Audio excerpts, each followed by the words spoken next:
Tony Dunn. Ain't nothing to it but to do it, brother. Let's roll. In a world where Carolina Panthers fans have an insatiable thirst for Panthers news and opinions, only one podcast roars ferociously. It's the C3 Panthers Podcast.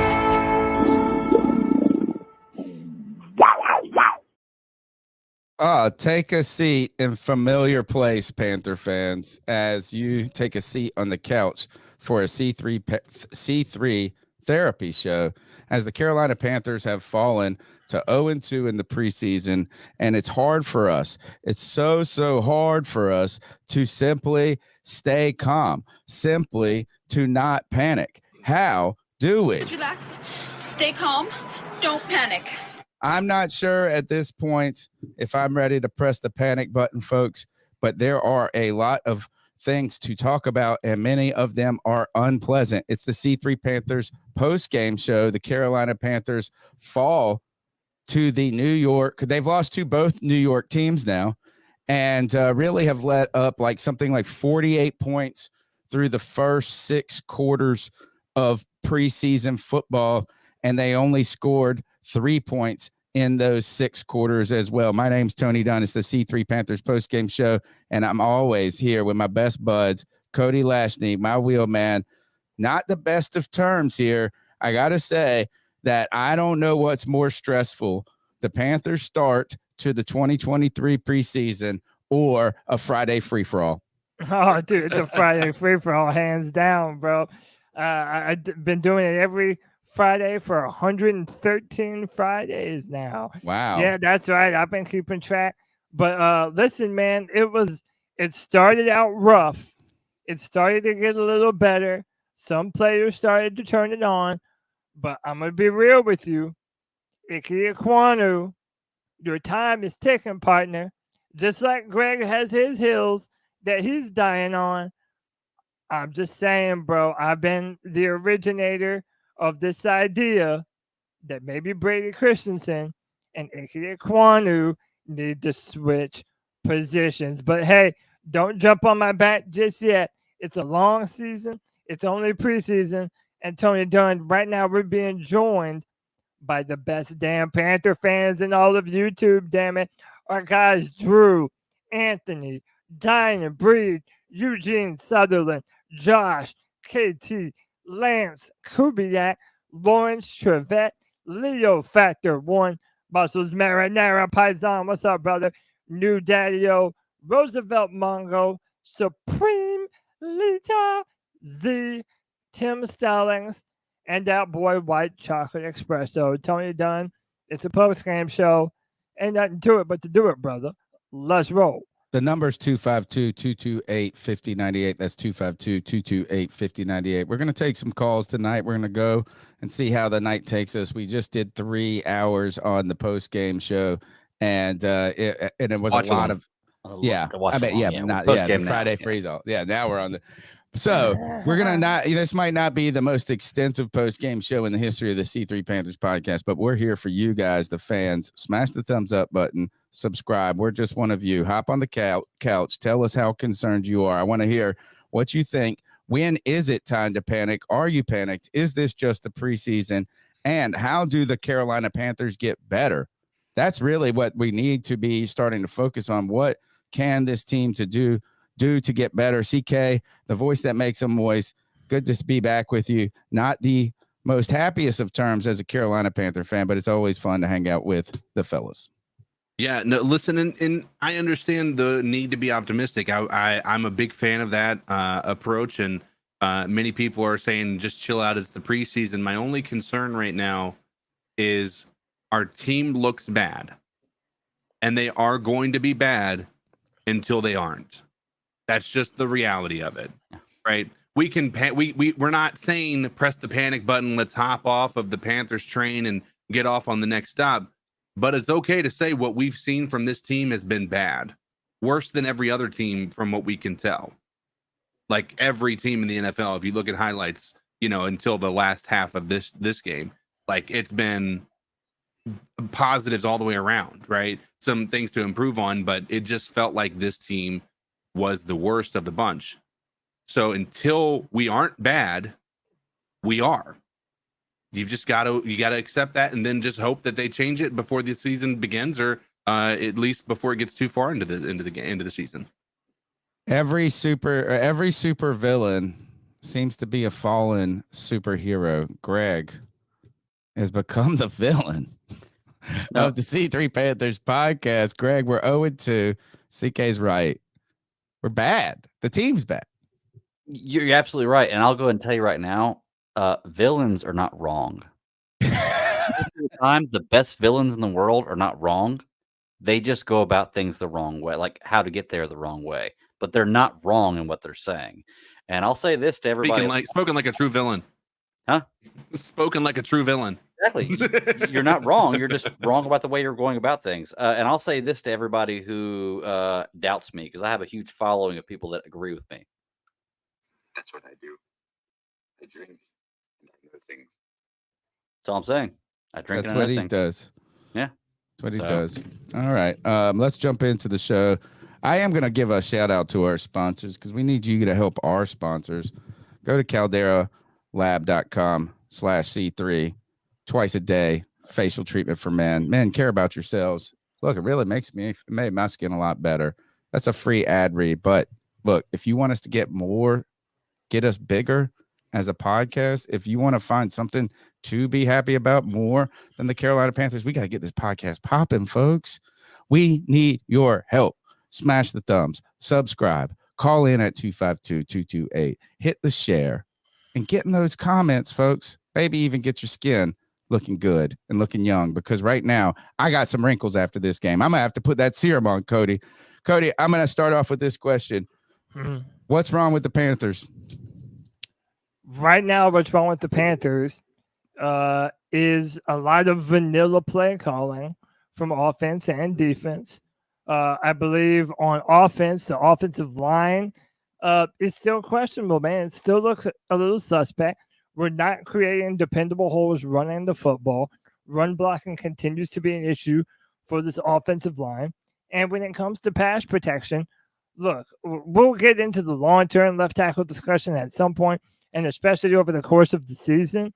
But, I mean, I'm just being honest. Ickey Ekwonu, through 2 weeks, has looked like the worst member of our offensive line. Last year, we were hard on Taylor Moton, and Taylor Moton has looked better than Ickey Ekwonu thus far. Now, if you want to say, Cody, it's preseason, it's just preseason, calm down, that's fine. You're allowed to think that, because I've been telling that to Greg when he issues these statements about Bryce. But we can also just look at the tape and see that Ickey Ekwonu right now is struggling with a lot of positioning things when it comes to the left tackle position. Our offensive line, our receivers, through this point have not looked incredibly potent. They've had some okay plays, but for the most part, not a whole lot to write home about. And my last statement is that defense, I feel like short distances, we're okay. And deep down the field, we're not bad either. But that intermediate section, right where the linebackers roam, there's a lot of coverage issues. And I feel like the Jets and the Giants have exploited us in that area of the field. So we saw some progress, better than last week, but still not right where we want to be. What's that, CK? Do you want to play the press conference? Yeah, are they on right now? Yeah, they're on now. I'll do it. Okay, let's bring it up. As we bring that up, Greg, we got to go to the beginning of when he comes on the podium, because he's about time limit here without saying. Okay, I guess they already got it. Consistency of that physical play, and then I still want that question. Whatever you're going to for ask 60 minutes, we got to clean up some penalties, but other than that, we'll get the execution cleaned up on the tape. Oh, that's not a good face. No, he's been down all week. Big discussion was pass blocking. It seemed like the running game really struggled today. What did you take away from the sideline? I thought it was a mixed bag. Look down, we're averaging whatever 2.8 a carry, like Mike, like you're saying. There was Sometimes we're struggling running it. And What are then you at averaging passing? the same time, we're You didn't gashing mention that. runs. Nice. So we'll go back. He and look at wasn't it play asked by about play. that. I He don't was wanna asked about the overreact running game, without Greg. No, looking but at he the tape. mentioned, I thought there yeah, were some good things. I thought we ran Children, hard. children. We'll get a further evaluation with the tape. Mark McCall didn't play, and we've obviously seen him in a big role before. What was the reason there That he, that he didn't play? Marquand McCall, he did play. Yeah. No, all good. Ooh, who's wrong Is the here? plan for Blackshear to enter the game in the second half? I thought we might see a little bit more of him in the first half, or was that just part of the game plan to see Spencer Brown a little bit more? Yeah, it's just a rotate. I just kind of leave that with Deuce to kind of rotate those guys. Give them all an opportunity with, at different times in the game. Frank, what can you gauge God, about Frank does that not look defense good. without Brian, Justin, Derek out there at all?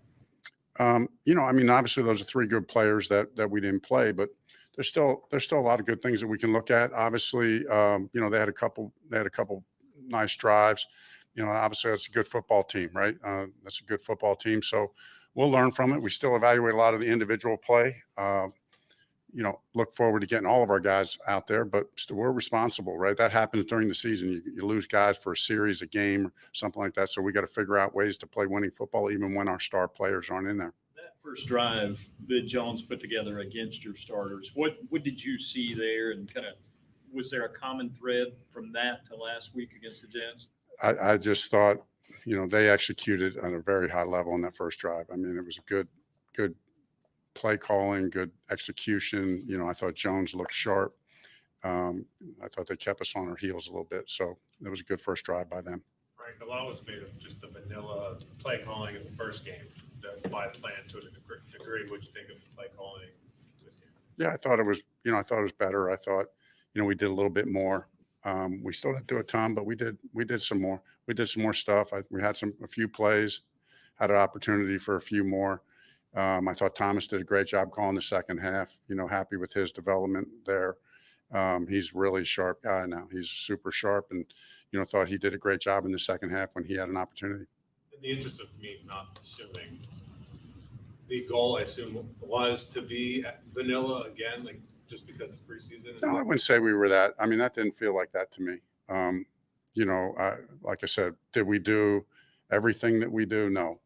There's a lot more that we can do, but we did a couple things that, we did a couple things in this game that we didn't do the first game. Thoughts on Bryce? I thought Bryce looked sharp, put together a nice drive, would have liked to have us finish it off. Obviously unhappy with the number of penalties we had. I don't know what the total number was. Yeah, 8, too many penalties. But I thought Bryce looked sharp. I think he wanted to throw the ball more, I think he came off wanted to throw a little bit more, but I thought he looked sharp.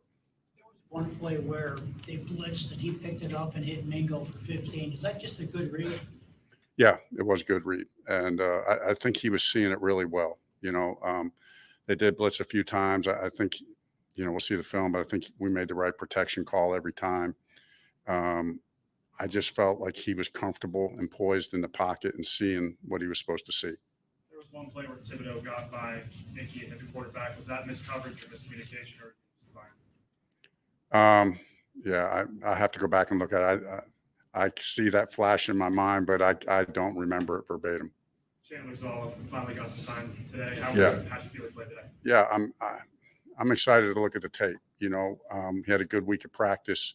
Obviously, I wasn't zoning in on him one-on-one, during the game. But, I thought up front, our protection was better besides the one that you were talking about. I thought our protection at times was pretty good.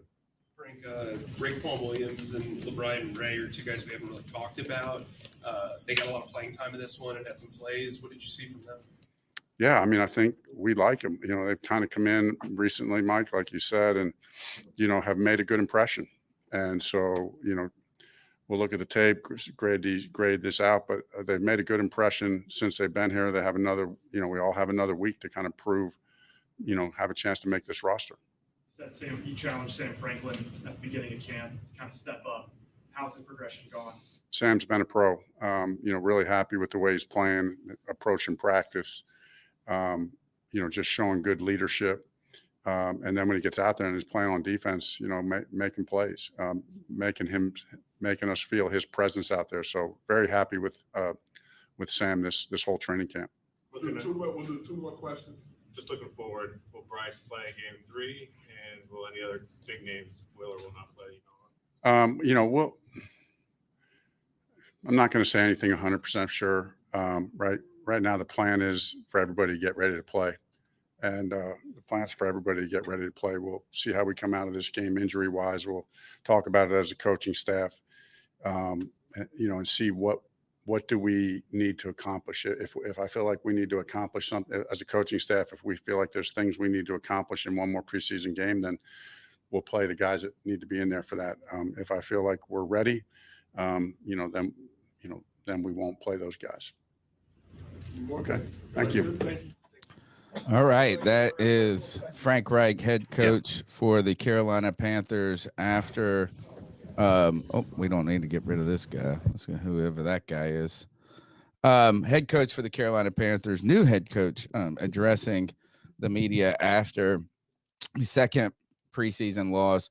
As we look to Frank Reich right away, the demeanor is unhappy, right? I like that he is, not panicking and listening to us in a sense. I wonder how his PR, if he has a PR agent. Hey, do you want to hear Bryce? Yes, I do. I want you guys to think about this is if you're Frank Reich, are you trying to frame this narrative going forward? Here's Bryce Young, Panthers rookie quarterback. That's a huge goal for us as an offense. But, it feels good. But, I think, again, it's just a day-by-day approach. Watching the film, I feel like there's always room for improvement, always stuff I'm trying to grow in day by day. So I think, the more reps, more experience, especially when you get to go up against another team in a game environment, those are kind of, that's a valuable experience for me, especially at this stage. So definitely grateful for it. A lot I want to improve on and get better at, but I'm going to keep taking it day by day. You've thrown 6 passes in each game. That's obviously not a huge sample size. How have you been able to kind of create momentum and chemistry within a live game setting during those reps? Yeah, like you said, it's a limited opportunities, but you got to make those count. And I think just listening to coaches stressing urgency of every situation, every down.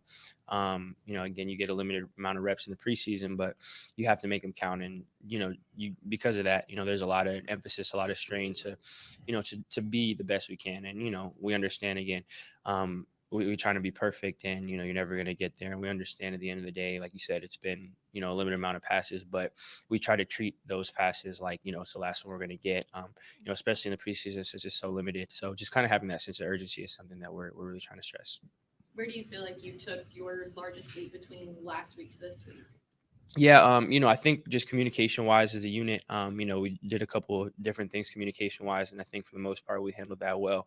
And that's not just me; that's with Bose and the entire O-line, and then with the receivers, running backs too, just making sure we're on the same page. And I think again operationally we added a couple of things, and I think there's always room for improvement, but I think we handled that well. So I think that's definitely one positive. There was one play on the 15-yard pass to Mingo where it looked like you read the blitz very well.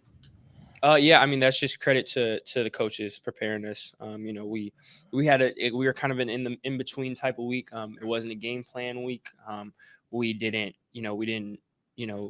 We still ran stuff that was training camp stuff for us, but we watched a little stuff, going up against defense coordinator like Wink. Obviously, you want to go in there a little prepared. So we were kind of in the middle, but still, even with that, coach is doing a great job of talking through some things these last couple of days, us getting the same page for that. So, just leaning on the coaches for that. He said not a lot of preparation, Go after that first specific invitation, preparation. And what happened on that play? Just miscommunication. And I'm different. I was in a different spot than, the pocket where you're assuming when, you're a receiver, you're a receiver, your eyes, they turn you, they think the ball is coming from the pocket. And, we're just trying to get on the same page. And, really it's kind of one of those weird things. I don't know how it looks on camera or whatever, but, it's, people don't probably think about that as a receiver. When you look back in your back, you assume someone's in the pocket, and when they're not, it can take a second to try to find the ball. So I think it was just one of those. And again, it might look different on camera. It may look, but it's just one of those scenarios. It happens. Do you feel like you're ready for the regular season, or do you want to play in that third preseason game? Yeah, well, I'm gonna trust the coaches. Whatever. Honestly, I don't really know how the whole. I don't know what the procedure is, and again, I know coaches are different. So, I wholeheartedly trust the coaches and whatever their decision is. We haven't talked about or discussed anything, but whatever Coach Reich wants me to do and thinks is going to be best for me and for the team, that's what I'm going to do. Bryce.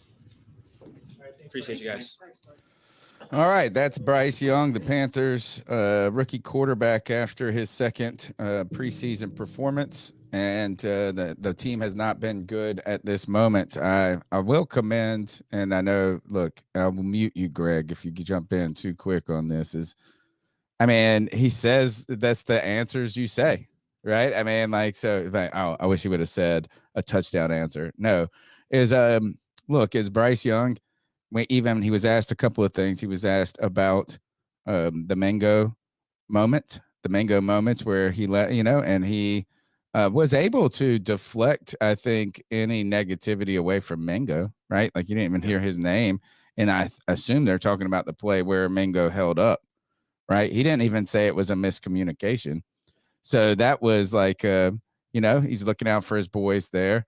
He talked about the coaching. We'll start with that as the Carolina Panthers through 2 games, we have been talking about how they assembled a super squad of coaches this offseason. And right now, as that super squad of coaches has prepared this team, they have not been up to the challenge. How much of this falls on the coaches? And you don't even have to make maybe that's too direct of a question. Your thoughts on the Panthers' new coaching staff for Carolina and how they've prepped the team so far. Let's start with CK. It doesn't look like they come out there prepared. It feels as though last week it's okay to chalk up what we saw to first game of the season, first time in the system together, first time actually having real contact like this. That's the first time. To have that happen again the second week, granted there was some progress made, it wasn't enough to make you feel like these guys took a step, right? You still see a lot of the same issues and from players that are supposed to be your star protectors or your star players on the team, right? I don't know that I see the preparation. I really don't. I can't visibly see anything. Cody, we've been excited about an offensive staff taking over for the Carolina Panthers. We've been excited about the potential of this team offensively in so many ways. And we've also heard that Frank Reich, as he said, I plan on calling the plays and having Thomas Brown, ease him in over, I guess, his career at Carolina. And then Frank Reich has called the plays in the first half of both games. And as Jay Thomas in the chat says, the play calling, he says, in the second half was 1,000% better. As we talk about the coaches and we're hitting a panic button, at what point does Frank Reich step back and say the play calling, Thomas Brown is going to take it over? Who did that? Was that, didn't the guy from Philly do that? Well, I'm not sure. But to kind of go and compare against what CK just said, we literally just listened to Bryce Young do nothing comforted me more than what Bryce Young literally just said to everyone that's been listening just now. They didn't even prepare for the Giants defense. He said they ran mostly training camp stuff. So it's like you're crazy to think that anything this offense has done with the starters, play calling wise, is going to look anything remotely like what we're going to do week 1 against Atlanta. Now, I said earlier, them deciding to do it that way puts very high expectations on that week 1 performance and what they do against Atlanta. But you're not going to tell me that our coaches aren't going to have specific game plans for the defenses that they're going to be facing Sunday in and Sunday out. That made me feel a little more comfortable. I'm more willing to pump the brakes a little bit. But yes, I will grant you, Thomas Brown's offensive play calling to this moment does look a little bit more dynamic than what Frank Reich is doing. And there's a reason why Sean McVay over there in Los Angeles did not want to lose Thomas Brown as a coach in that organization. Greg, without saying the words Bryce Young, what's wrong with this Panthers team? Over expectations of what we wanted. I think that we sold ourselves in something that we haven't been proven yet, to be truly honest with you. You guys, I don't know, I may misquote you here. Did you guys just say that our play calling this whole game was 1,000 times better than last game? No, they said look, so the point that that's why I'm asking. I'll make sure I get it right. Yeah, is here to clarify what's going on is that for the last the two games, at least in the first game, and we assume that's what happened in this game as well. Frank Reich called the plays in the first half, and in the second half, Thomas Brown called the plays. And people are looking to both weeks the play calling being more appropriate in those situations. Now, I don't think that Frank Reich and the play calling has been poor. So, like this is, and I want to talk a little bit about that preparation and if that is the proper preparation. I want to also give the listeners a little context for why I put the handcuffs on Greg about Bryce Young. And it has nothing to do with Bryce Young's play. It has nothing to do with Bryce. But if people are jumping in this conversation right now and they heard me say, without saying Bryce Young, tell me what's wrong with this team, they would, and I would say, I would infer that means that Bryce Young has been part of the real problem with this. But guys, we just had a 3-hour fight on the internet. And Greg has got his G-Baby crocodile armor on. And I just will not listen to him talk about Bryce Young at this moment. That's all I'm saying is I just will not have that be part of this discussion. What is wrong? And we will talk about Bryce. Don't worry. It's not like it's that. But what's wrong with this team?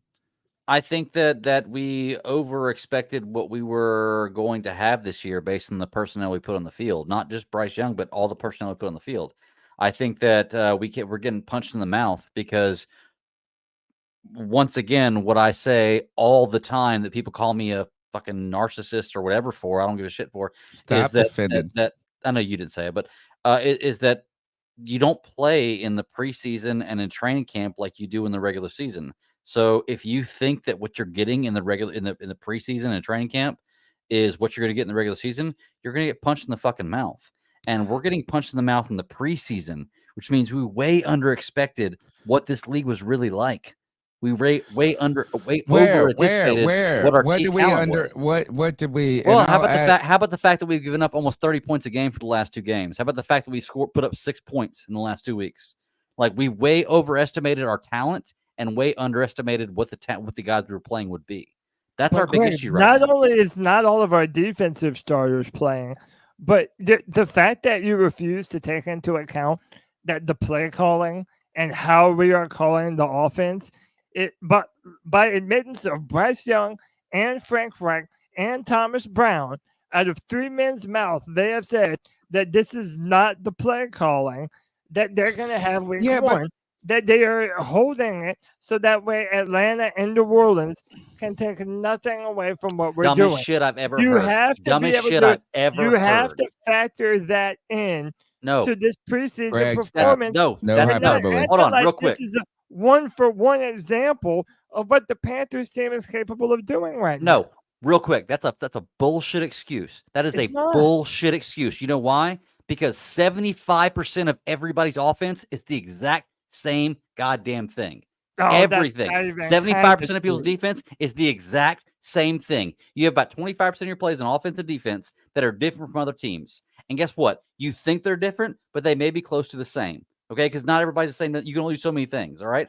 I do not buy that for 1 second. There is no reason whatsoever you come out there and set your rookie quarterback up to look like a fucking fool. He hasn't looked like a fool, Greg. That's an over exaggeration, Greg. It's an over exaggeration. It's an over exaggeration. It's so far. It's not over exaggeration. You're telling me that a halfback dive is not in 75%. You can't say a fool. No, you can't say that. You just can't say that. It's impossible to say. He hasn't thrown an interception. He's had a positive passing percentage, and he hasn't looked overwhelmed as a rookie. So you can't. But you don't have to say. You don't have to be on his side, Greg. That's not what I'm saying. But but to say that is factually incorrect. So I will say this is going back. It's not to, factually it incorrect. is. Hold on. To say what did I was say a that wasn't factually fool. correct? You said What did I say he wasn't said factually he correct? looked like damn a fool. He's thrown for less. He's thrown for he has just a not little looked over 50 fat. yards in That's 2 not games. all on him. A I little don't over care. 50 I don't yards in care. 2 He has games. not All looked the bad. stats Greg, are I not watch all football. Why He would didn't no look no? bad. Why would you set your quarterback up to do that then? Why No, would you set and your this is quarterback up where to do I that? want to I'm talk sorry. about this, If you have a Greg. quarterback that throws for less than 50 yards in 2 games, you look like a fool. No, Why would you he set him up to doesn't do look that? like a Period. fool. Have What not I want done to the same thing either. I'm not going to get into this. I will tell you this is I want to talk about that play calling and the coaching. To me, the play calling is a non-issue for me. It's not even an excuse. It's not a defense. It's nothing. I don't care if we're game planning, not game planning. We should look the team individually, player for player, position group by position group against the opponent has not looked good. And while Frank Reich came out and said, look, and I think it is the right thing. You should not be preparing for the Giants. You should be preparing for yourselves in a way, because if you did allocate your time preparing for the Giants, you're preparing to win a meaningless game. Instead, you need to be preparing to develop the players you have on your team throughout the week. The problem is, and it's not even in the realm of the quarterback position. The problems on this team right now are systemic at the very least, or at least through 2 games they have been. Now, I don't want to say, what about the future? What about this? What about this? I want to talk about what we have seen from the Carolina Panthers to this point. And right now, I think there are some real concerns on an overall global level. It's like just this is I don't need the Panthers to go 2-0. I don't need the Panthers to win a preseason game. I don't need them to do anything. What I haven't seen them do is do much that or anything that's been impressive. Cody, how do the Carolina Panthers improve? You have to run the football better. It's that simple. Keep it simple, stupid. Run the football better. They even asked Frank Reich during his press conference, with the lack of rushing attack, what does he attribute that to? He said he needs to look at the tape, which I'm not going to lie, sounds a little bit like he who shall not be named, but I'll move along. The fact that we're not getting consistent push running the football, to me, again, that's something that's not necessarily on play calling. That's more on your boys up front. So that, to me, is a legitimate criticism right now of the offensive line. They are not getting consistent push running the football. Now, that being said, later on in the game, Raheem Blackshear really did start to turn it on and gave our team something of a boost running the football that I think that we were missing out on earlier. Again, that's also remembering there is no Miles Sanders. We only saw Chuba Hubbard. We saw a little bit of number 41, whose name escapes me right now. Spencer Brown. They wanted to get him involved a little bit more. So again, man, to shout out Pat Coltrane, it's just camp. It's just preseason. Well, it is. We're not playing a lot of our starters. There was no Miles Sanders, but we have to be better running the football. And if you do that, then that's going to open up your downfield passing attack, which it seemed as though Bryce really wanted to do. As Brad Daddy slams him, but you know what? Bryce probably agrees more with Greg than any of the 3 with us. I'm sure he demands. I'm sure that he. But listen, but that's why I'm not down and out on him yet. I'm sure Bryce is the type of player that constantly demands more of himself, and I'm sure he wanted more of himself. However, I want to see him do that with a better offensive game plan and knowing that he's going to play 1 full game of Panther football before I start saying that he is not living up to our expectations. Okay, and I get that, but 2 questions. One, Tony, you just said, like you literally just said, you've not seen anything impressive this offseason. So how can you possibly say that Bryce Young has proven to you that he's going to be a guy? Well, you know First what? question. I will. Let me answer it. Let's just do one question at a time. Yeah. Is I would say that as someone who knows who doesn't follow college football as close as a lot of our listeners do, and a lot of people even on this panel, as well as a lot of people in the chat, I have been covering this podcast and this team and the NFL draft for almost 10 years, about 10 years now. This is my 9th draft. And I have become resilient to just going all in on players and falling in. I'm trying to not fall in love with players before. So, to be honest, I'm not an Alabama fan. I didn't watch a lot of Bryce Young. And, I had some things about, like, I didn't really try to make a lot of prejudgments, but I would tell you this as a rookie quarterback who has been undersized, comes in with that size and those questions. I think that the things I have seen from him have not been problematic. I don't feel like he's an inaccurate passer. I don't feel like he doesn't know how to run the huddle. I feel like, you know what, to be honest, I'm heartened by the direction at the quarterback position. Now, does that mean that overnight this team is going to win a Super Bowl? Not by any stretch. But right now, I am disheartened by everything not everything, but by a lot of things not named Bryce. That's what I'm saying is that I don't care about any of that. And I think that is like it's an unnecessary conversation to even have at this point.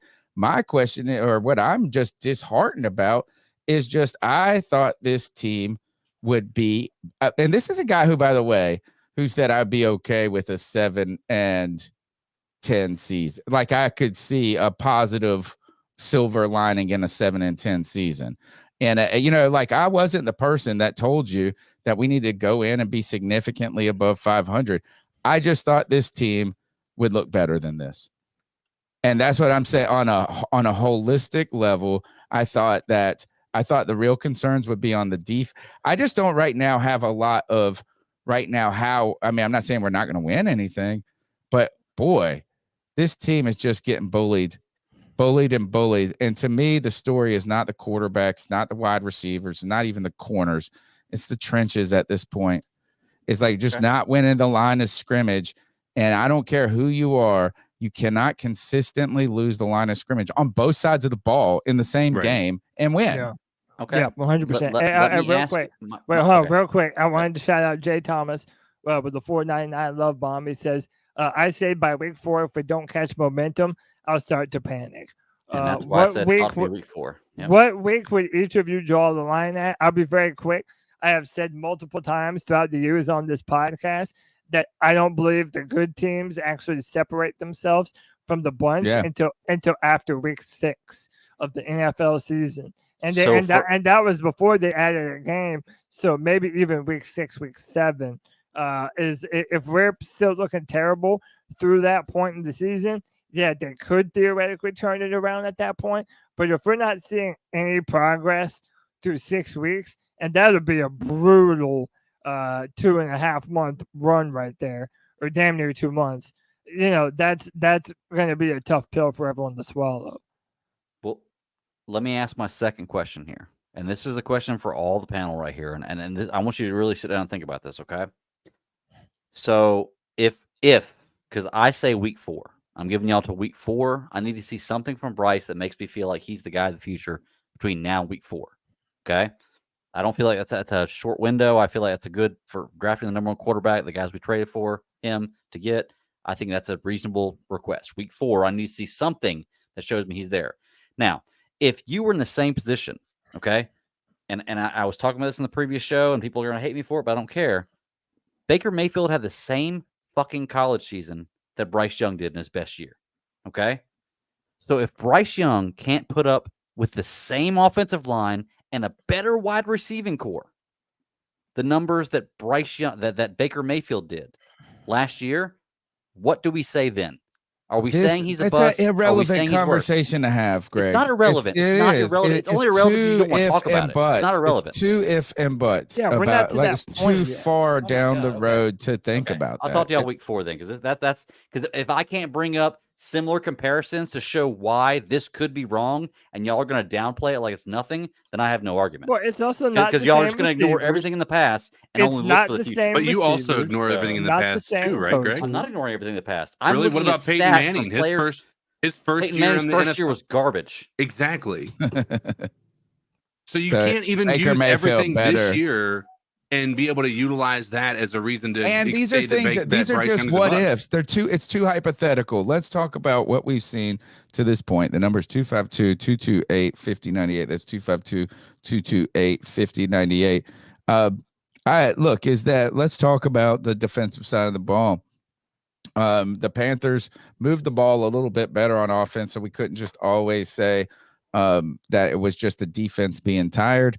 But the first drive, the Giants, on a very rested defense, because it was the first drive of the game, came down and marched right down. And Daniel Jones and the Giants offense looked smooth, but the Panthers looked like they were playing without some players, but no excuses necessary, because the Panthers didn't do anything on defense. It was difficult there. How did the Carolina Panthers get defensively? And this is the place that I was concerned about as a team went into a new scheme. Cody, we have people say there's no pass rush. There's no pass rush. But at the same time, the Giants' game plan was very quick, sharp, executed in a way that is like what if teams can kill us with 1,000 cuts, death by 1,000 cuts? How do we take advantage when Justin Houston, Brian Burns, and those guys are in the game? Well, you're hoping that their presence does speed things up and that they're getting more of a consistent pass rush when you do add a veteran like Justin Houston, and with our best pass rusher in the form of Brian Burns playing in a position that most fans feel like he's needed to play for a while. My concern with this defense, and it's something that really isn't a surprise, it's that middle level of the defense where our linebacking core is. I think, again, it's just preseason, but Shaq Thompson at times has looked terrible in coverage. He let 2 big passes to Darren Waller today from Daniel Jones. And, I am worried about, you just said death by 1,000 cuts. Well, that's how you would do it, man. That dinking and dunking into the intermediate range of the Panthers defense, that has the tendency to be a problem. Also, if you're not stopping the run on a consistent basis, there were far too many times this week and last week where running backs were able to bounce to the outside and pick up more yards after contact. Also, I don't find that the tackling has been great on defense, other than a few players like Eric Rowe and Von Bell. Whoa. We're not having no Eric Rowe compliments on this show after they threw that big damn bomb of a touchdown where the guy just looked like he was slow as molasses. What happened? Bro. Oh, my God. I'm just saying in general, a few players have looked all right tackling, but there have been a bunch of other players that, they're not wrapping up and performing those form tackles like they should be, and that's also a problem. But the defense more than the offense, I'm choosing to hold off all my hot takes on, because I do feel that the added presence of Brian Burns and Justin Houston is going to do a lot for our defense. I am worried, however, that Dante Jackson limped off the field with another right ankle injury, man. His question his entire year has been, could he hold up for an entire NFL season after being injured year after year after year? And right now, it's not looking so great for him, being injured in only the second preseason game. Another lower body injury at that. Mm-hmm. Yeah, that's concerning, especially given, that this is also coming off of an offseason where J.C. Horn hurt his own ankle. It's some concerning news to have that come out, because this dude is like made out of paper mache or something below the waist, bro. This dude just has so many injuries with his feet, his ankles, his Achilles. I'm hoping that it's not serious, because obviously we cannot afford to lose him. We don't have the depth to fill in that position at a high level. So that's going to be unfortunate, but yeah, it certainly doesn't help the narrative. I think the thing that, and Cody, go ahead and cue up the cat calls after I get done with this. The number is 252-228-5098. I think the concerning part about the defense for me is, look, we understood. I've been telling you, I don't know what to think about this 3-4 defense. I've never followed a Panthers team that implemented that. That wasn't just as what Ron Rivera did on the fly that time. I've only played against or seen the Panthers play against them, but what I've seen from this team so far is that I see a defense that really the scary part about it is how important Brian Burns will be to this defense. It's a single player that this is like our entire defensive season. If it can be just okay, like I'm not even saying it's going to be good, but without Brian Burns, this defense can't be good. I don't think. Like I don't think it has the anything that can overcome that, and that is, boy, you want to talk about Brian Burns? Man, this guy could just go ahead and park the Brinks truck at David Tepper's house. And man, because this team, the entire defensive unit is built on hinges. Any success they have hinges on him more so than JC Horn, more so than any middle linebacker, more so than any safety. We could weather missing Dante Jackson. If Brian Burns sat out the entire season or was injured, the Carolina Panthers could be the worst defense in the NFL. Now, let's go to the cat calls. The number is 252-228-5098. Let's rock. And Tony, we're definitely going to do it. I wanted to piggyback one thing off what you said. We don't even realize how cool it is that Brian Burns has decided to not hold out. Like Nick Bosa. Like Nick Bosa is doing right now, has been there the entire training camp, and is still being a vocal leader of this team, even though he is hands down right now the most important Carolina Panther player on the roster. He's the most proven. He is going to be the highest paid. Like the fact that he hasn't chosen to hold out, to me, that speaks a lot on him. Let's go into the cat calls. 252-228-5098. Let's do these cat calls. So what are your thoughts on catcalling? Yeah, it's pretty. You shouldn't do that to somebody. And how did that make you feel? Very uncomfortable. So how do you think catcalling makes the person feel? It feels good, like. Who's that cat sitting in the back corner with his face buried in his nose? Who's that kid that can use one?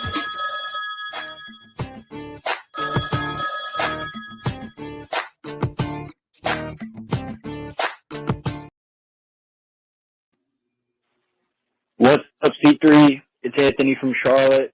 I know What's I up, just man? talked to you guys for like the past 2.5 hours, but just wanted to call in and give my final thoughts. Not much to say, man.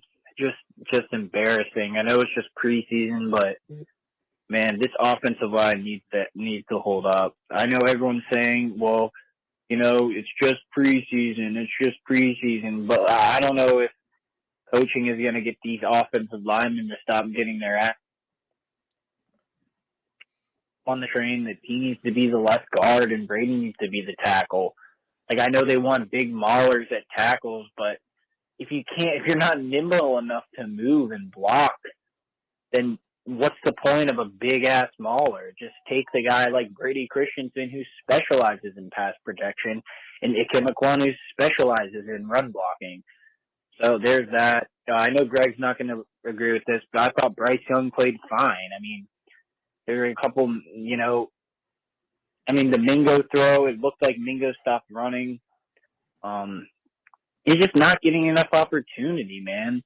The whole team is just playing out of sync, and they just seem to not be, doing anything crazy. It's just very, very vanilla. And what I noticed is that it's like the second half when Thomas Brown is calling all these plays for Matt Corral, he's actually like opening his side of the playbook up for Matt Corral. Like you see him running a lot of. Oh, did they cut him off? Matt Corral's playing fine, but it's like maybe if like we were running these plays for Bryce Young, more stuff could get open. I mean, he hasn't turned the ball over. I know his stats don't look good, but he really isn't getting enough opportunity. It's a team sport. I still obviously believe in my boy Bryce Young. I just think that in preseason, when your offensive line isn't holding up and you can't run the ball, and you're just expecting a rookie to drive down the field at ease versus first string, it's going to be hard. He's obviously going to get more opportunities when he's a starter, but I'd like to see more receivers get open. I'd like to see the offensive line actually block and run block I don't think when Bryce Young's been in the game, we've broken off a run more than 5 yards. So it's like we have broken off a pass more than 10 yards. Like so. Team sport, but those are all my thoughts. And Scott Bitter, last thing, you're on the hot seat, in my opinion. That's not even Anthony true, from Greg. Charlotte, he motherfucking. You're right. He had one pass more than 10 yards. What am I saying? Greg, you gotta stop just being upset. You're just upset because you gotta be now. Like, we don't even have to talk about that part. What we do need to talk about is Ickey at left tackle in his play. We'll start with something more specific when it comes to the offensive line.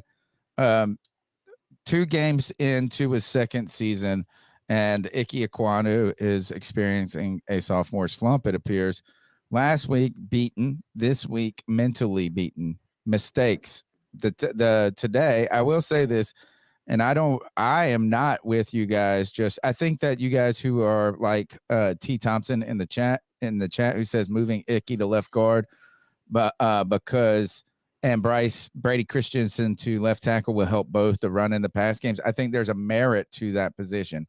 I think there is merit to what Cody has said about how good these guys could be potentially if they were in different positions, but that's just not the case at this point. It's probably, and I think unable to do it this late at this moment. So I'm not crazy at this point to that. I'm not ready for that just yet, because tonight's mistakes by Ekwonu appeared more mental than physical. He either was worried from last week when he got beat on the stunt, or you saw this is that he just made the wrong decision tonight. It wasn't that he wasn't fast enough, strong enough, or whatever it may be. So how do the Carolina Panthers, is there a way that the Carolina Panthers, can they deal with Ickey not being the left tackle? Like, how would that even, like, how could that, would that actually make the Panthers better? Is that a realistic option? And if you asked Frank Reich, how would you ask him? I think I would say something to the effect of, if Ekwonu was to go down or performed poorly and it was necessary to make a change, who would be that person? Yeah, well, I mean, I would ask it like this to get more to the point. I would say if Ickey Ekwonu continued to struggle at left tackle as he has in the past 2 games, would there ever be any consideration in swapping Brady Christensen and Ickey Ekwonu in their positions? That's how I would ask. But by the way, I just asked a poll, or I just put up a poll to the YouTube chat. Do you trust Ickey Ekwonu as our left tackle long term? So go ahead and vote on that. Have your voice heard. Tony, I've said this for a long time. Brady Christensen is one of the most athletic left tackle prospects to ever come out of the draft. You don't have to believe me on that. Go back and look at his RAS numbers and what people said about him in the draft. Now, you might say, oh, he was a 3rd-round pick, and that was primarily because he didn't play a lot of great competition at BYU, and they said he had the T-Rex arms, which is not ideal to play the tackle position. However, there has not been a time thus far through his NFL season that he has had to play tackle and looked utterly out of place and out of sorts playing the position. More importantly, most people think that Brady is not strong enough at the point of attack to play left guard. And pretty much everyone unanimously agrees that Ickey Ekwonu has that nasty play strength, that mean physicality that would translate day one right to a Pro Bowl guard, in my opinion. I know a lot of people think I'm insane with this. People think that Anthony and Kevin are insane. It is not insane to me. I don't know if the Panthers would ever really do that, Tony, if they would ever entertain swapping those 2 players. But hey, man, maybe I'm insane, but I would have already done so. Yeah, I don't think it's realistic at this point. You know, is whether it is or isn't true or could be true. I don't think it can be true this season unless it was due to injury. I mean, I don't see, and I think, again, it's too small of a sample set. I'm fine with Ickey. I would argue that the offensive line in many ways look marginally better than last week, maybe. No, a little, I guess. I don't know. I don't even know how to say. CK, as we I want you to think about this because we're not going to let Greg argue with JJ on this.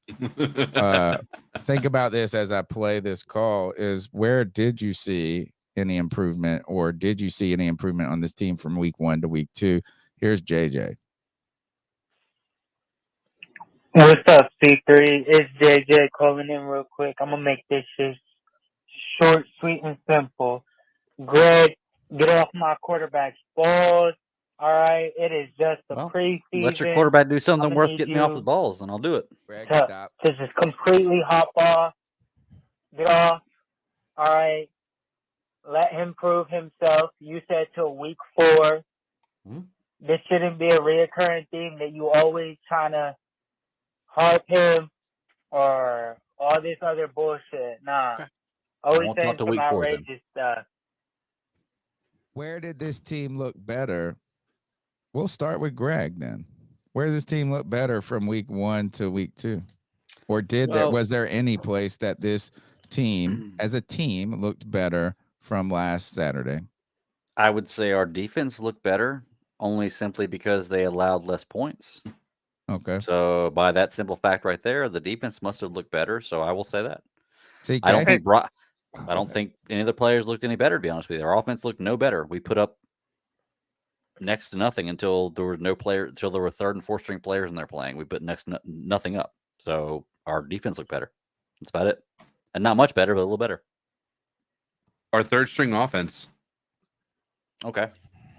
Technically our offense looked better. We scored 3. If it's just points, then we scored 3 points more on the 1st string offense. Yeah, but my point being is like even if you look at that, who's the guy that threw the touchdown or threw the big play? Was it even who's that? Jake Luton. Who the hell is that? Yeah.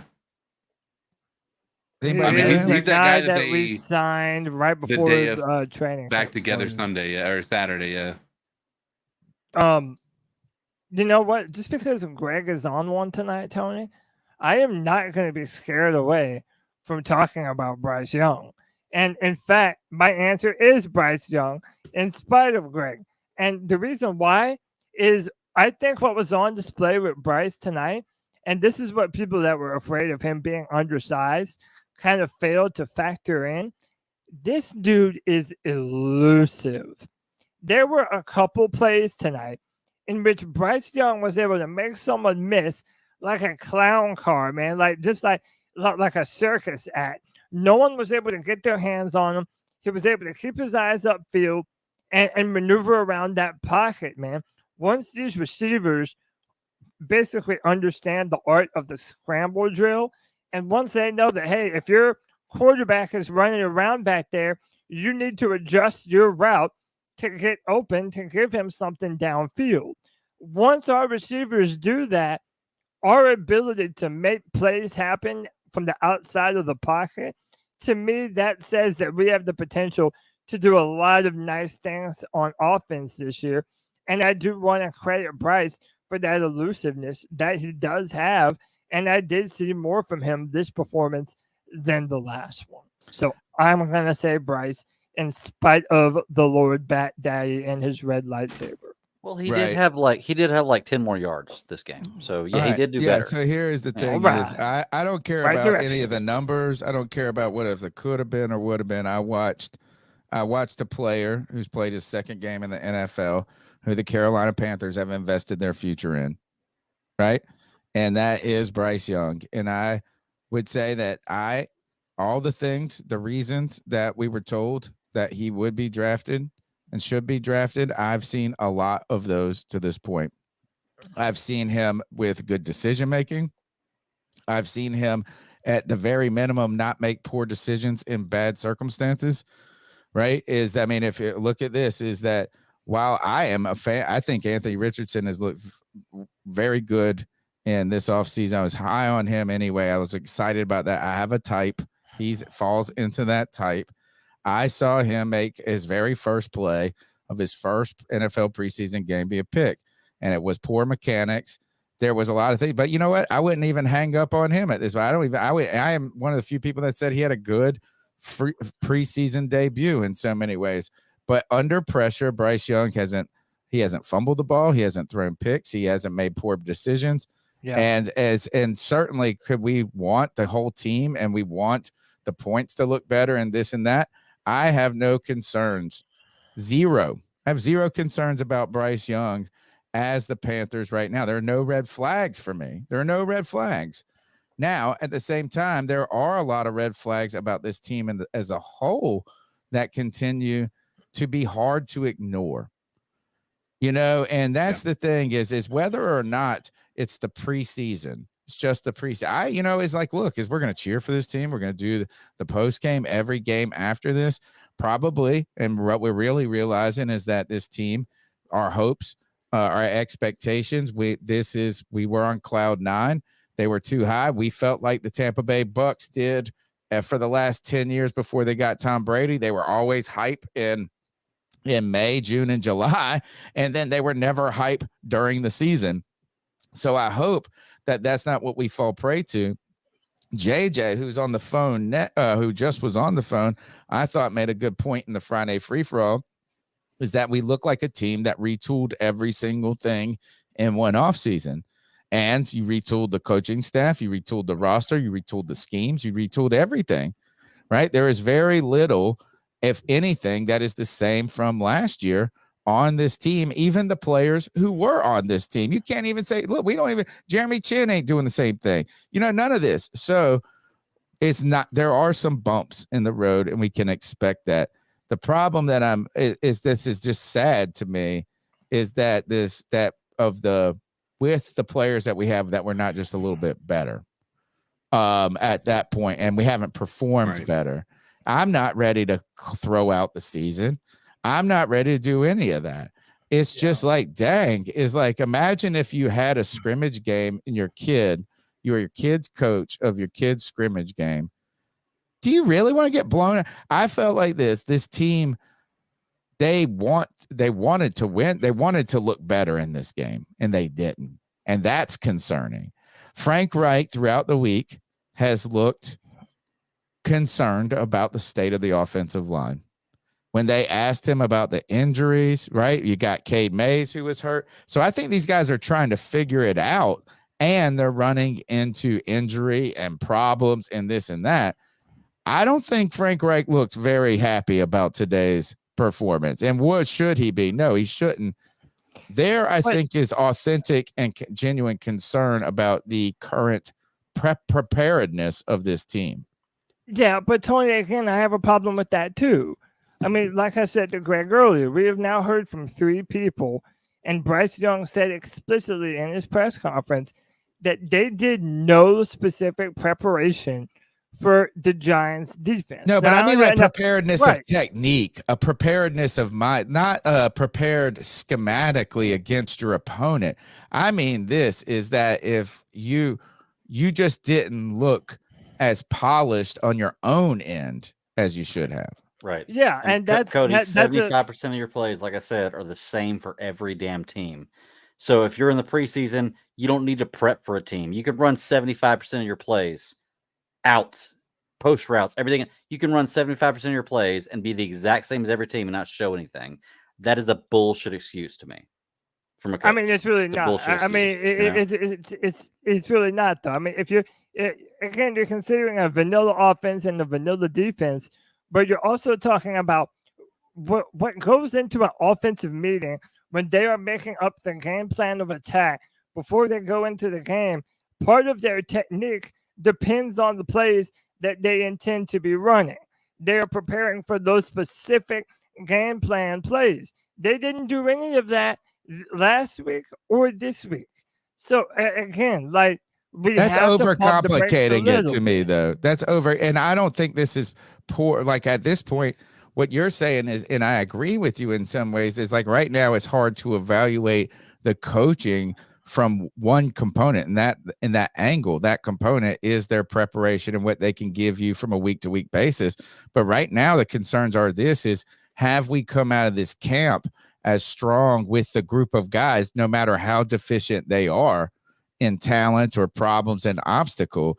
Right now, the Panthers, they have a ton of improving to do, and it's not just in one place.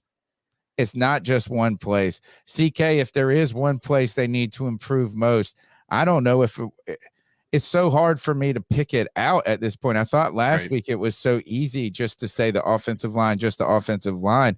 I just don't know how on either side. What do you think is the most? I mean, it's got to just be the trenches. Maybe it's just trenches on both sides. I mean, I think trenches are one thing, but honestly, I think we're giving our secondary a bit of a break by saying that. Like, the secondary wasn't that the trenches weren't getting pressure. They weren't, but that's also because they were getting the ball out extremely fast. Right. In that first drive with Daniel Jones. Right. So I don't even, I almost want to put the secondary on blast here, because it did feel like they were just letting, like they weren't really giving any type of a break whatsoever to the, or playing real ability, soft coverage. Everything and is they were zone pretty much every single play. And that's where I think, you know, Greg, I understand your point, but I also believe that you might be a bit wrong on this too, because every team agrees that they do vanilla things in the preseason, right? There are things that they do that are 75% of your playbook. It's not though. It's everybody has. Everybody has the same 75% of plays. Everybody they have a similar set The of same plays, thing. but the blocking scheme and actually everything else, like if you look at what The goes exact into same play making, is not the same thing, Greg. It's the exact same thing. Well, I think that we could say this. I'm We sorry. could agree. 75% How of about plays this? are the exact same thing. What if Sounds we like just somebody who plays agree on Madden this? that says that or something, you know? Where 85% of all stats are made up. Or no, we could just say this is at the very end of the day, the Giants aren't prepared for us. Right. If that's the case. And here I do want to highlight Ty Lamar's comment. I like this a lot. He says, what happens when we throw in game plan week 1 and we aren't ready because we haven't been implementing the necessary fundamentals in the preseason? And I thought kind of about this when it came to what are you trying to accomplish? And this is a very difficult question, is what is the goal of the preseason truly to accomplish and to learn? Because in one hand, Cody, I think in so many ways, and we are of that same cloth, is like, I don't even want to start my starters because I don't want the season ruined by injury for something like, so I can see how that is a valuable thing. On the other hand, you can also see how people it's valuable to get the rust off, get the kinks out, hey, look, it's like, it's not like it's clicking right now either. Right. So, I mean, like, is that could help you become a stronger team. When Frank Wright said we didn't prepare for them at first, I was like, are we wasting an opportunity as a team and a coaching staff to practice game preparation? Right. Like I was like, but on the other hand, is that if you did prepare and spent that time with your starters and you're allocating all your coaching attention to the players who probably least need it at that moment or at this point of the season.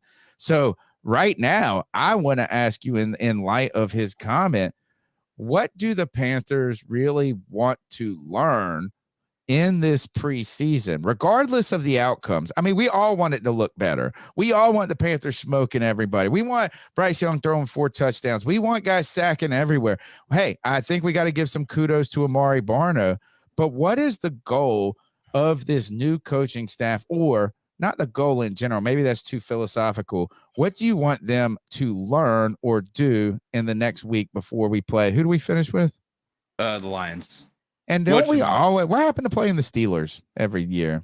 I guess we don't do that anymore. Or the Patriots every year too.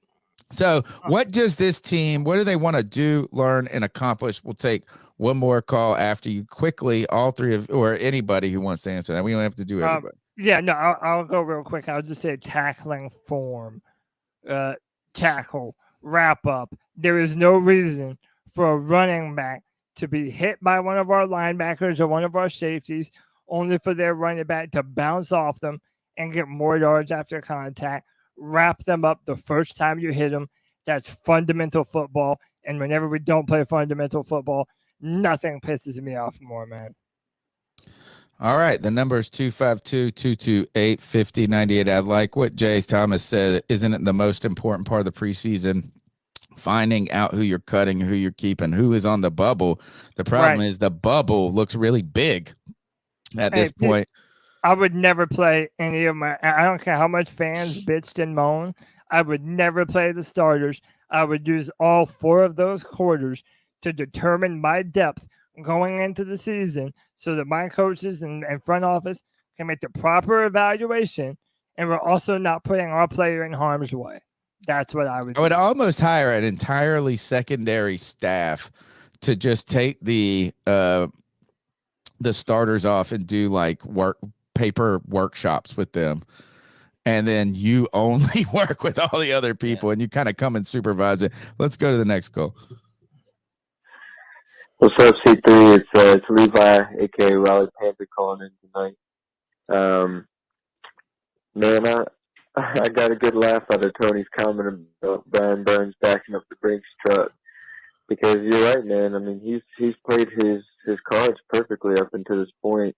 You know, he's shut up the practices and been a leader and hasn't made a fuss about it. But I mean, he's obviously shown that he's got all the leverage in the situation, and you know, he's about to sign big for sure. But I think the silver lining in it, even after the weak performance without him tonight, is that I think he and Derek Brown are uniquely players that kind of elevate the people around him. I mean, you know, they carry a lot of responsibility being the star players there, but I think that their play will elevate and amplify the players around them. So what you guys think on that? Thanks for everything you guys do, man. See you. Appreciate it, brother. Great point about how your star players make other players great around you, right? So we are seeing we're making a meal without the best ingredients. We're saving back the filet mignon. We're holding back these things at this point, right? We're practicing cooking at this point. You know, I don't know. I'm not ready to say that the defensive front is entirely like problematic at this point. We saw some good things out of Amari Barno. 2 consecutive plays. Let's talk about that for a moment. 2 great plays, I thought, and none of them are going to be recorded as good plays. The first play, Amari Barno zings past the left tackle, tackles the quarterback, and as he goes to sling or tackle him, the quarterback's knee doesn't touch the ground, and then he gets up and runs. And to me, this is a problem, because you are creating a culture where he can't tackle. Now he's also giving up play. CK, you said they should have blown that play dead. I agree. Yeah, I mean, if he's not able to just level that quarterback and he's just trying to get him like softly to the ground, like that dude was dead. Like that play was done. Like that was he let go of him in the practices. You know, when we saw Quentin Williams or whatever get 10 sacks and he would do this, they called sack. At that point, that guy, if he wanted to, he could have killed him. Yeah. No, I agree. I think that it's an interesting thing. I mean, it's kind of like the double-edged sword. That's what sucks about being a defensive player nowadays, is like it's so much, because I mean, the way the game is that they want these high-powered offenses, which makes sense. I think we all agree that the game is better when you have offenses that are play at a high level. It's just it's one of those things where that could be the defining moment of a game, and because that defensive player has got an unfair disadvantage, that could be the difference between a game going your way or not, which I find to be interesting. The following play, he was called for a late hit on the quarterback. Exactly, right. And it was the most BS, by the way. Like they played that back, and it was, he didn't hit his head. He didn't lead with his helmet. Like, it was the most ridiculous penalty. He's that was damned the if he does, damned if he doesn't. Oh, in that case, but that's a prime example. Cody, Amari Barno, I think, has been memorable through 2 games. Right. One of my favorite players on this defense is Frankie Louvu. And he makes some big, like plays that I remember, that are emotional, that, you know, hard hit, like the ones you get up and you're like, yeah. But he's also made 2 mistakes a mistake in each game too this week. Last week there was one on a run play out to not a dump off pass that I think the coverage would have gone to him. some people were saying he was part of the problem on that touchdown where CJ Henderson looked like an idiot or whatever, and that it wasn't. Either way, while Frankie Louvu has made some memorable plays, he's also made some memorable mistakes. Amari Barno, he's been the only guy that's gotten to the quarterback on this defense. And you guys say, you know who hasn't been memorable? YGM. YGM, but also, and White Chocolate even donated to say this. And I've seen other people say this too. DJ Johnson has been our second best rookie. Are we watching the same game? Like, am I made the a only good play behind the line of scrimmage, I think, last week, down at the goal line. Maybe I missed it. Maybe I'm doing too much with the podcast and like missing some of it. But I feel like I haven't seen much of DJ Johnson at all. But to your point, Tony, yeah, I've been very impressed with Amari Barno. And people forget that he had 2 sacks last year at the end of the season. Like, the guy is one of the fastest defensive end outside linebacker prospects to ever run the 40 time at the combine. I think he ran like a high 4.3. The dude has that upper end athleticism that really is perfect for a 3-4 outside linebacker. I even like his number. Isn't it number 91? Like 90 or 91? 90. Yeah, He's got Pepper's that's a great number. That's a great number. I would not mind that at all if Brian Burns and Amari Barno ended up being a nice little 1-2 punch at outside linebacker. Man, the Panthers, I'll tell you this is I hope that this has been a tough start for the Carolina Panthers and for me as in the year of 20C3. Not too good kickoffs when it comes to the preseason, when it comes to excitement level and optimism going forward. I do feel optimistic about our little tiny quarterback because he has, I think, displayed a lot of things that I was hoping to see and a lot of things that I was worried to see haven't happened. So I'm good about that. The number's 252-228-5098. Let's go to Joey, the Blind Panther. Hey guys, it's the girl that makes them howl, aka Joey the Blind Panther. Didn't know y'all were having a post game because you didn't have one last week. Didn't know y'all were having one. I saw y'all were having one, and y'all were already the cat calls. I hope y'all get to mine, but I'm happy we didn't look like shit all game. No. I mean, I only watched the second the half. first half was kind of bad, and we was kind of more of the same. Our offensive line was getting worked early on. Bryce Young was just dinking and dunking, which, I understand, You're not going to get Bryce Young hurt in the damn preseason. I was Matt throw a long Corral, pass getting him hurt. 30, played like a baller today in the preseason. Okay? Got us in it was 21-19. It could have been 21-3. We could have been talking about another beatdown. Yeah, work all fucking day. I'm tired of shit.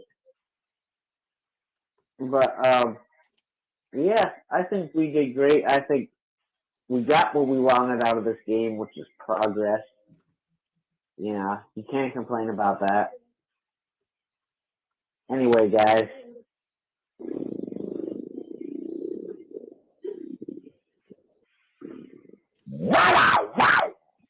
There it is. Let me see. I got some what is today? No, that's from July. Let's see. Somebody text me. Is today? What is today? No, this is older. Some people are I'm seeing text. That's number is 252-228-59. That's the last call we got in the hole right now. So if you want to get in, you better get in now because really I don't know how much more we're gonna flog this horse tonight at this point. I didn't see. Did Hayden Hurst have a false start tonight? Was that 2 weeks in a row? He had a false start. He also did had on a third down. He also had that pass called back because of the holding. Yeah, you put that. I mean, I know these are all ifs, woulds, shoulds, could'ves, but like that holding call doesn't happen there. You're in striking distance, and that changes a lot of things about how the defense, if they get more time, if you get points on the board. So these are all ifs, buts, and whats.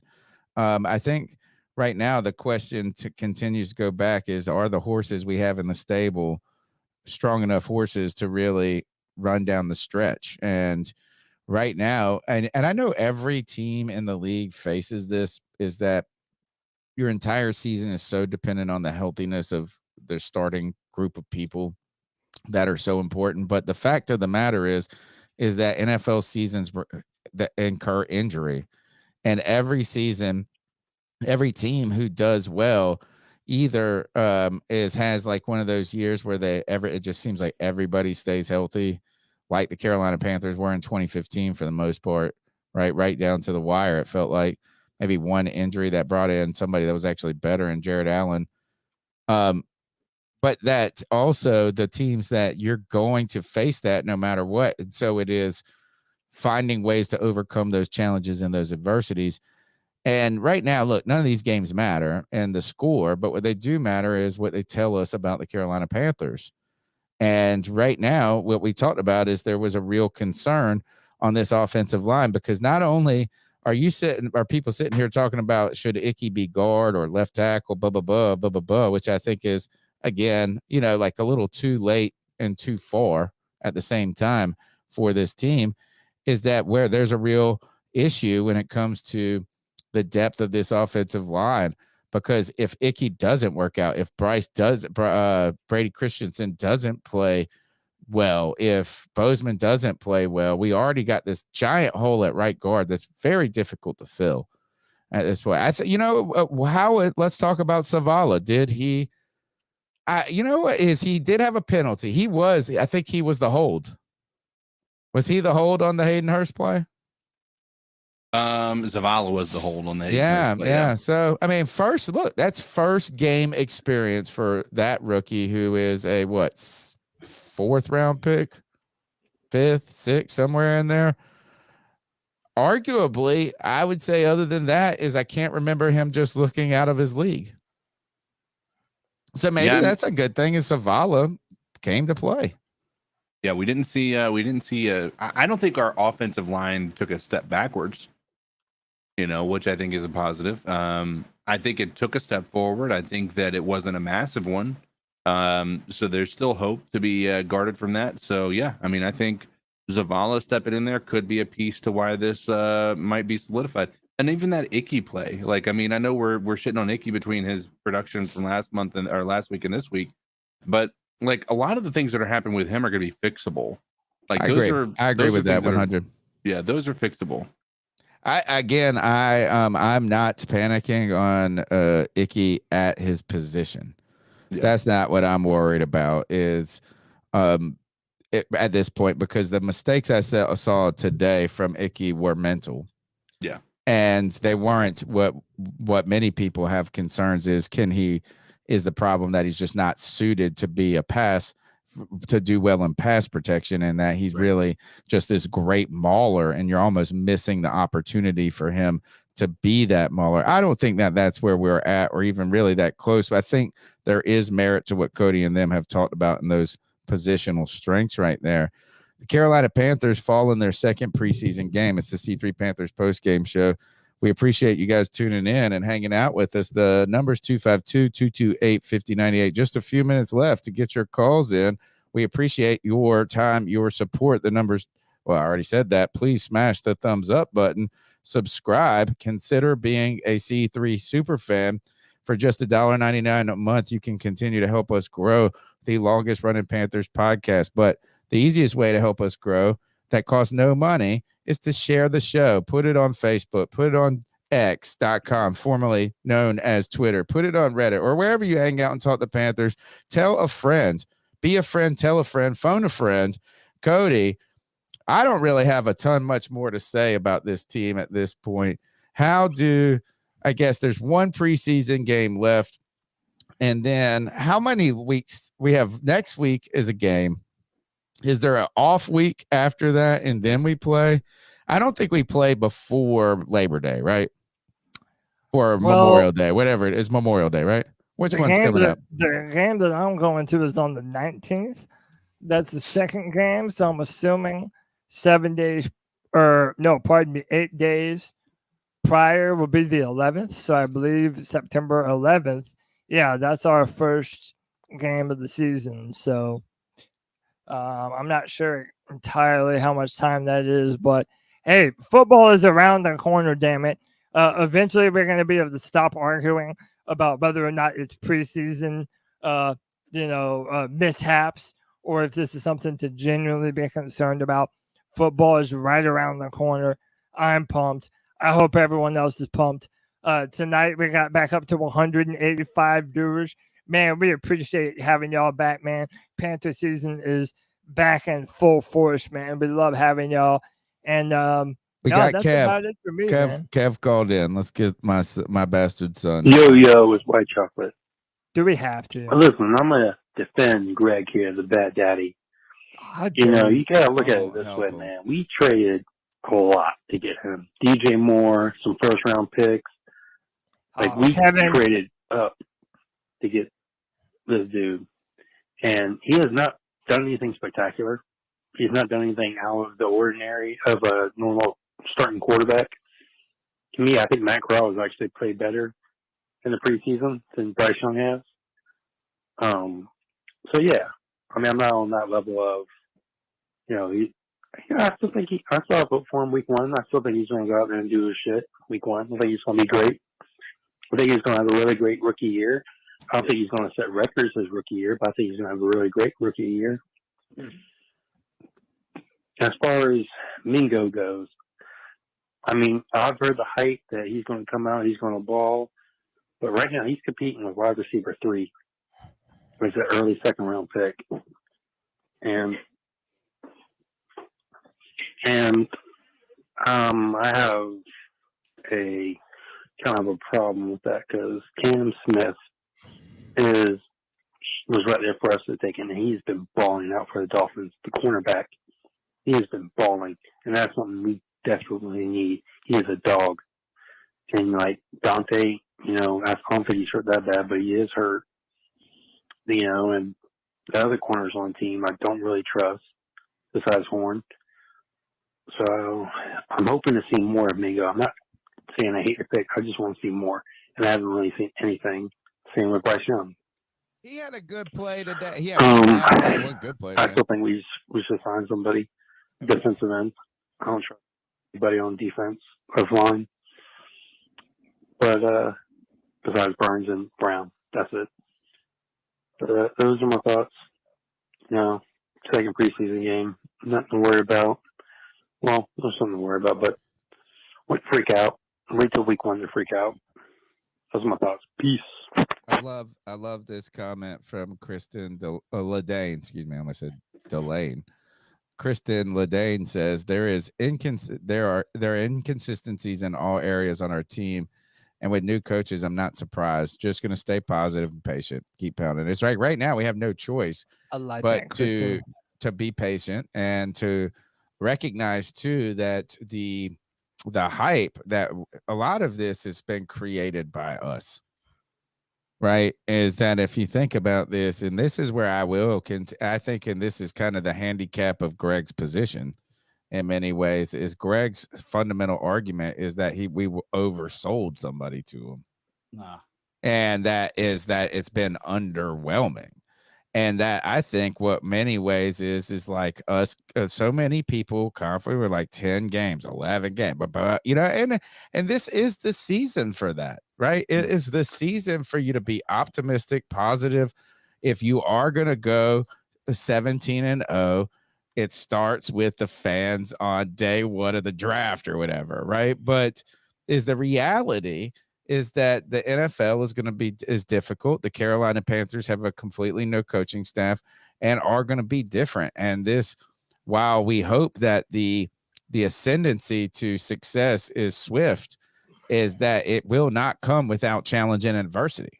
And that's just going to be part of it, is that we come out the gate and we look great, or whether we are terrible, whether this is slow burn, is there will be challenges, there'll be bumps and bruises, there'll be successes, and there will be failures along the way.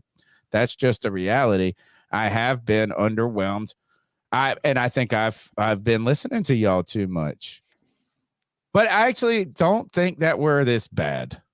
I think if we play this bad during the regular season, I'll be remarkably disappointed. I'll just be like this. I don't care about what player, what anything is. I think if the Panthers, I promise you, is that if the Panthers win 5 games, I will be remarkably disappointed this year. Absolutely. Not just disappointed, I agree. remarkably disappointed. And that's coming from a guy who will be okay with 7. I think we can find a future with 7 wins. I think we can find a future with 8 wins. I think we can find, and look, if we get to 9 wins, I think I'm going to be like, hey, that's great. Now, if we get above 10 or something, I'll be like, yeah, you're going to watch me on this podcast be the biggest whatever in the whole history of the world. At the same time, though, is I think there's a big difference for this team between 5 wins and 7 wins and 9 wins. Those are like monumentally different seasons to me. Yeah. By the way, Eric with the $5 love bomb donated just to say, I don't agree with Greg entirely, but people need to stop getting offended when he gives his opinion. That's just the way he feels. So, and can I add to that? Because I agree. Like, look, don't be the kind of people that if your opinion is not like challenged, you automatically assume somebody is an asshole or wrong. Okay. Like I just had somebody here tell me that, well, you can't judge this because it's only based off of 2 games and we don't know what's going on yet. And it's like, well, okay, but based on that, you have been remarkably pessimistic, dude. How could somebody tell me that I can't say I'm pessimistic after 2 games, but you can be optimistic? There's no way. No, I don't even know if they were. There's no way you can look at the stats and the final score of the games. Greg, with your heart of hearts, optimistic after 2 weeks, and I can't be pessimistic. Look into my eyes. Look into my eyes right now. You're off to my camera a little bit. You're like hanging off the edge there. There we go. You can't say. Can you truly look me in the eyes and say that you haven't leaned in to this position? Of course I have. Okay. Yeah, of course I have. Because you are leaning in, bro. Because people are fighting about it. But here's the thing. But you're Tony. leaning in at every possible moment. Tony, can you look at me and tell me that after 2 games of 9 completions of 58 yards, that I can say that I can't say that looks bad, but you can say that looks good? Like, can you really tell me that? Like, can you not say you're not leaning into that? Because there's no way you can fairly make that argument and be correct. I'm not totally wrong. He said, I'm not saying he's not. I'm not saying he's terrible. So right. Well, hey, also, what do we there's no way you can say that after 4 games, after 4 drives or whatever he's had, that you're a believer, and I can't say I'm not a believer. Nobody. The fact the stats show he's also, not a good guy. I do want to say this. One of the things that we pride ourselves with over here at C3 is different. We don't tell anyone how to be a fan. We've had we've had G Baby and C Dog and so many people that have come up here and they're like, blah, he's an undercover Falcons fan and blah blah blah. Whatever, dude. We don't tell people what opinions they need to hold about the Panthers. So, and by the way, I think that's why you should continue to come back to the C3 Panthers podcast, baby, because this is not just an echo chamber. I don't always agree with CK. CK doesn't always agree with me. Tony doesn't always agree with Greg. Greg doesn't always agree with Tony. That's what it is being a fan, man. We're here to have that dialogue, have that back and forth. And hey, time is going to tell. Either Greg is going to be able to gloat over absolutely everyone, or they're going to come for that ass, Greg. So, whatever happens, we're all going to be sad at that point. We're all going to be sad. And right now, to me, and again, I want to reiterate this because I know that we don't tell people. I want to tell people how I'm fanning about this team, about Bryce Young right now. So if everybody gets to fan the way they want to fan, this guy right here, the way he's fanning is that he's the last on my list of issues with the Carolina Panthers right now. He's at the very single bottom person of the list. Number 1, because he is going to be the guy, period. Number 2, he's displayed the traits and the attributes and the characteristics that can win to me in the NFL. Remember, I think this is that there's just 97, there's 99 problems, but Bryce Young ain't one. And when it comes to, I mean, we're at this point, it's week 2 of the preseason, and we're talking about the coaching staff. Man, we're already talking about the GM, dude. It's week 2 of the preseason, and people are literally legitimately too fanning against the damn GM. So you know what I'm saying? Like, is I got 99 problems with the Panthers, and Bryce Young ain't one. Same. Look, those are all the calls, and we got one more super chat to read. Do it. I missed one. All right. Oh, Because yeah, this is from the real AP, because this is the dopest podcast. Thank you. It's been boy, you know what? We put a lot of emotion into this. We invest a lot emotionally into this podcast. Yes. You should have seen it for the 3 hours during the game. What that shit was like. Because this is the dopest podcast and I can afford it. Again, laugh out loud, keep pounding. Thank you, the real AP, for your support of the podcast. You guys are fantastic. You can call into the show. We're going to be here. When's next meeting? Tuesday night, 9 p.m. Longest running Panthers podcast. I'm going to lock us down a good guest for this week to try to bring us some professional insight other than us just burning down the house beside each other. Man, we're like all going to be out there with the damn matches and the gasoline and the shit like that. No, there's a long season ahead of us, and we have faced challenge and adversity in this moment. We appreciate that support. We appreciate that time. And you guys, we were here during the watch along. We're going to do this next week too, I hope. It was a shitty start. And it's been much like the plumbing in my house at this moment. And after I get done with this podcast, I'm going to have to go sleep at my in-laws' house because I can't take a shower. I can't flush the toilet at the house right now. It's literally shitty. So thank you, the real AP. That the $3.50 or $3 that we get from YouTube is really going to help. Hopefully, I'm going to actually have to borrow money from somebody. I'm going to be calling CK up. Smash the thumbs up button. Cody, you guys, everything. You want to say anything? Where you want to be at? What you want to be about? This is your moment. Get us out of here. No, man. I mean, just hit me up. Cody Lack, CODY LAC. Hey, man, we've got content coming for y'all. Hit that join button because the film room coming back. C3 Madden simulation. Well, we should do it tomorrow. We should get up here and watch that shit tomorrow. Anyway, I'll mess. Hit me up. Yeah, and the Madden simulation is coming back, and all of those are going to release a day early for all of the people that join for $1.99 a month. It gives us a little bit of incentive and gives you guys a reason to keep on coming back and supporting the pod. Gentlemen, we love y'all. To everyone in the chat, everyone on the pod. My name is Cody Lashley. That's the professor, Tony Dunn, the starter of all this. CK, the voice that makes them moist. You know him, you love him. Cody Dizzle Allen. And the wet blanket himself, the stat daddy, the bat daddy, the best beard in all of Panther football, my man Greg. We'll be back this Tuesday night at 9 for another edition of the C3 Panthers podcast. Until next time, ladies and gentlemen, keep pounding.